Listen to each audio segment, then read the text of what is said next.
Hey guys, it's Mad Master doing another video for my website, Metal Warriors Metal Madness blogspot.com or whatever the fuck it's called. Pardon my French. Anyways, so I was thinking the other day about the 90's, and there was this thing called grunge, and it was a kind of annoying thing at times because everybody worshipped grunge and wanted to play it. Not everybody, but a lot of bands did, and a lot of musicians did, who were even in the metal genre.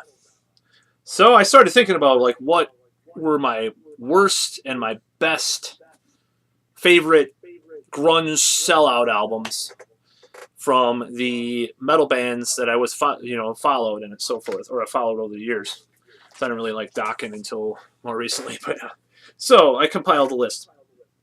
I'm going to be going over this. So unfortunately, a lot of bands went grunge, or they had more alternative influences in their music, or kind of had a little touch or taste or flavor of it.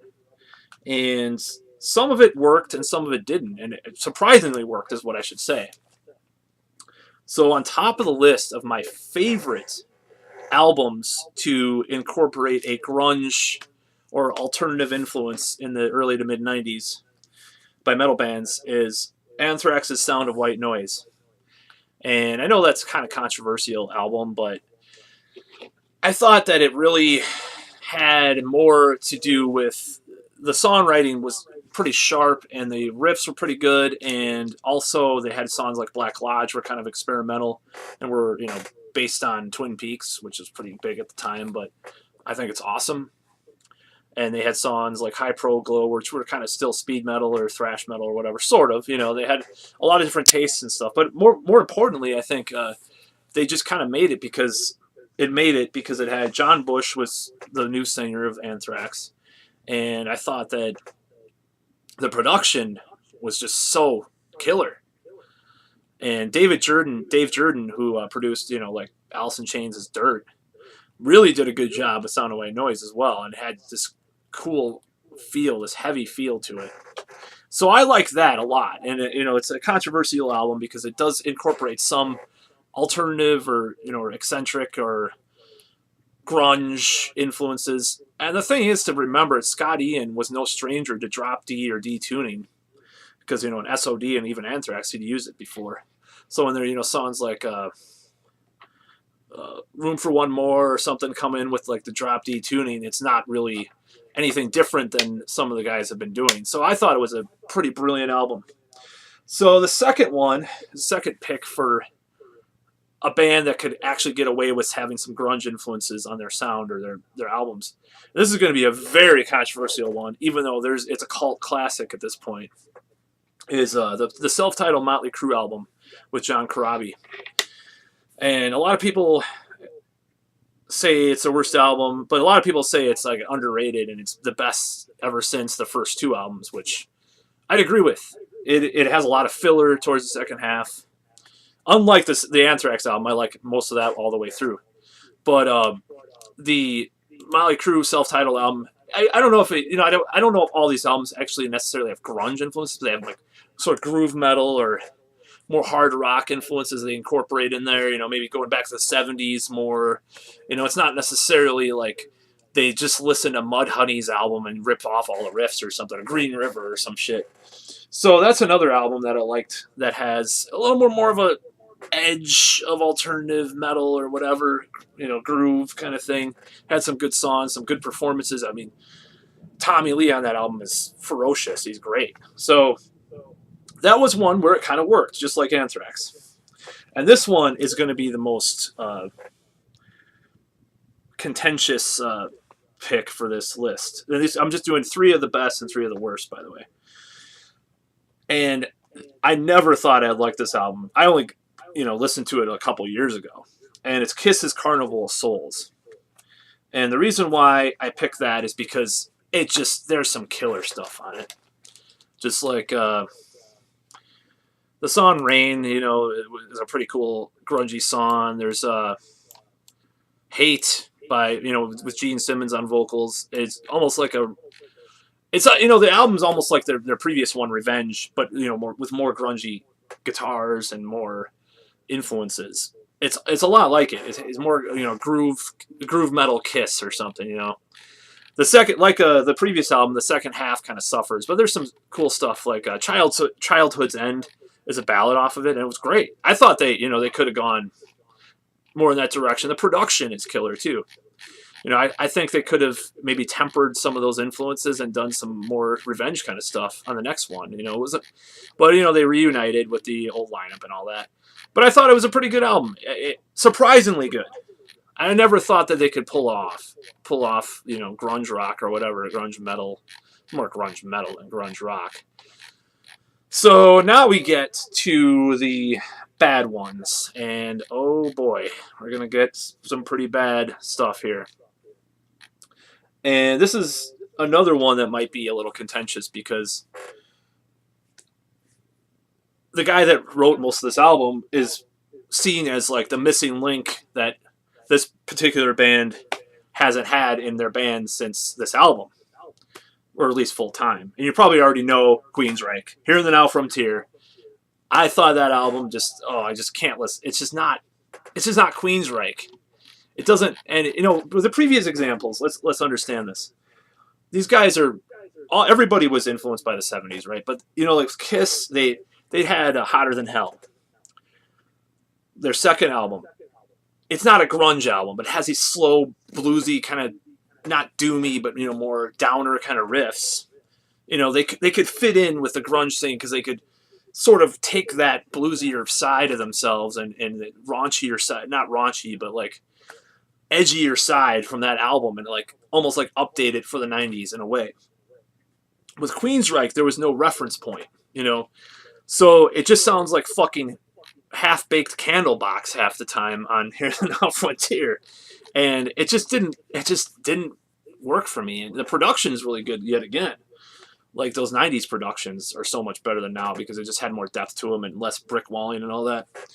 But I just couldn't enjoy it. And Chris DeGarmo had a lot to do with that album, and I just fucking, it's just not Queensryche, you know. The best song actually on the album, and I neglect or regretfully forget the name and have to look it up, is probably, I think it was a Michael Wilton song. It was the most metal too. I'm trying to remember the name of the song. So the second on the worst list of the grunge sellout albums is what I'm calling them, is Dawkins Shadow Life. And I can't even remember it. That's how much it, you know, that's how much it wasn't that great. It was just kind of plotting and boring. And like Queensryche, they just can't translate their thing into the grunge thing and incorporate those influences in a way that's coherent and good.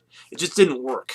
Just like with Anthrax, it worked because they had enough metal still in there and they were able to reference all the stuff, but still have a solid songwriting base and everything. So that's another album. And hearing fucking, and I know the one after that was worse as far as I know, but or I think it was the one after that. But just having George Lynch try to play grunge is just pretty fucking ridiculous.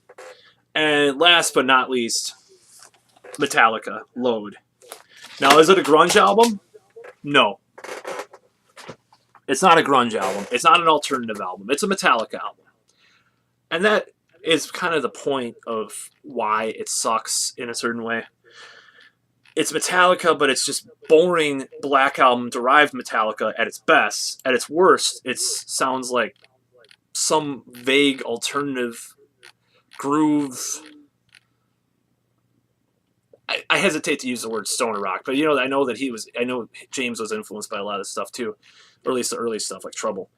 Well, it was more doom metal, but you know, like whatever, he was influenced by some of that scene too. It just has this, or COC or whatever. It just has this fucking, I can't, and the singing is the worst part about it. I just can't stand the yodeling that James started to do.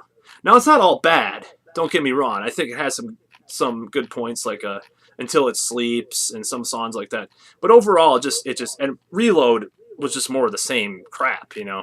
And watching those videos today is pretty cringeworthy from those albums. Oh my god. Oh. And I can't stand it. Those videos, I mean, I could listen to the album. It's not pure torture, Like, what's the worst song of all time? My least favorite song is Joe Walsh's "Life Is Good." And in hell, I'll, once I go to hell, if I go to hell, I don't know. I don't believe, I don't necessarily believe in hell. But if I go to hell, that's what they'll be playing over and over again on repeat. Is Joe Walsh's "Life Is Good." I hate that fucking song. But yeah, Load was just a low point for Metallica. And there was some. I mean, like I said, there was some okay stuff on there, but. And was it a grunge sellout album? Does it count? I think it does, because I think they were influenced by some of that stuff, unconsciously or not. Consciously, I don't think fucking Peter Mensch or whoever their manager was, he's like, hey, Metallica, we got to have a little bit more alternative on the next album. I don't think it was like that, but it was just the zeitgeist of the time and all that shit. So overall, some of these bands did good albums during that period that were displaying some of those attributes as far as grunge or alternative rock or alternative metal in some cases. And another worthy pick would be Suicidal, for the good side, is Suicidal Tendencies Art of Rebellion, because it had a little bit of that too. But that was actually really good. So that's another good pick, even though I was just doing the bad picks. I could probably go on with more bad picks and good picks. But overall, it was a weird time for metal. Metal survived, and it always will. Rock and roll will never die, It just won't. Metal will never die either. But that's the whole period of time that things were not looking so good for heavy metal. So a lot of bands were adapting to the times or whatever. So overall, there were some good albums. There were some bad albums. There were really shitty albums. And bands that really fit into that, could fit into the grunge or alternative, have some of those attributes with that, probably were already more eclectic to begin with in some ways. And with the exception of Queensryche, because they just couldn't do it. They couldn't handle it. And I can't listen to that album. I can listen to Promised Land. I can even listen to some of the later Tate stuff sometimes, but I just can't listen to that album. It's just too... I think at worst, like I said, warmed over Candlebox, and the best, like with Kiss's Carnival Souls, which is really weird for me to like, but I just can't resist it. It's catchy. They know how to write hooks. That's another thing. A band knows how to write really simplistic hooks, and then they do a grunge album like that, or a grunge influenced album, they might be able to slide by and actually do some good stuff like Kiss did. I like the first side or the first 5 songs on that album. I think they're pretty good. Hate, Rain, and all these songs that they did on Carnival Souls that were kind of cool. But if you can't write hooks that would support the grunge thing or the alternative thing, if you can't, like Queensryche are just too smart, I guess, maybe, or too advanced. It was the better word, not too smart, because they couldn't write the hooks that were necessary to make Here and the Now Frontier catchy to me, at least. Anthrax did it right. Kiss, for some reason, could do it right in a certain way. Never expected that. And Motley Crue did it right. And there was, of course, Suicidal Tendencies did it right. And some other bands did it right. I have no idea what that Winger sounds like, that Winger grunge album. I've never heard that. I've heard it's actually not too bad, but I don't really like to listen to Winger. But anyways, that's all for this video. Like, subscribe, or do whatever you will, or troll, or call me names. I don't care.